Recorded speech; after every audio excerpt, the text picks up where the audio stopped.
We look at this last book of the Bible, we find many incidents that are to take place in the last days. పరిశుద్ధ గ్రంథము యొక్క చివరి పుస్తకములో యొక్క చివరి దినములో జరగబోయే కార్యముల గురించి మనం చదువుచున్నాం. அதாவது கடைசி நாட்களில் நடக்க போறதான பயங்கரமான சம்பவங்கள் எல்லாம் நடக்க போறது, அதை குறித்து நாம் பார்க்கிறோம். Terrifying incidents are going to take place in the last days, all of which are recorded in the book of Revelation. చివరి దినములో జరగబోయే భయంకరమైన కార్యముల గురించి గ్రంథము యొక్క చివరి పుస్తకములో రాయటం మనం చదువుచున్నాం. உலகம் முழுதிலும் சம்பவிக்கிறதான காரியங்கள், அது எந்தெந்த ராஜ்யங்கள் எல்லாம் உறுதியா இருந்தாங்களோ, தைரியமா இருந்தாங்களோ, இப்போ எல்லா ராஜ்யங்களும் அசைக்கப்படுறதா இருக்கிறது. And when we look at the happenings around the world, those kingdoms which were bold, those kingdoms which were very firm are now shaking.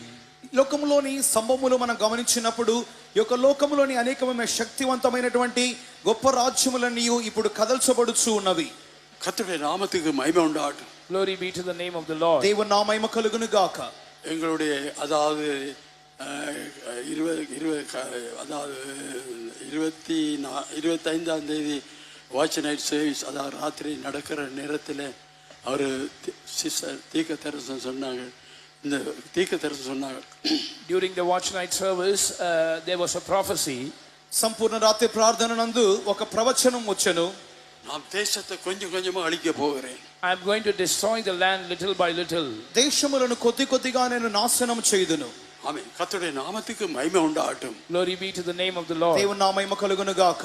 இந்த அழிவிலிருந்து பாதுகாக்கும்படியாக தான் அங்கே வாசல்படி தட்டி கொண்டிருக்கிறார். And in order to cause us to escape that destruction, the Lord is standing at the door and knocking. రాబోయే నాశనము నుండి తప్పించు నిమిత్తముగానే ఆయన తలుపు వద్ద నిలబడి తట్టుచున్నారు.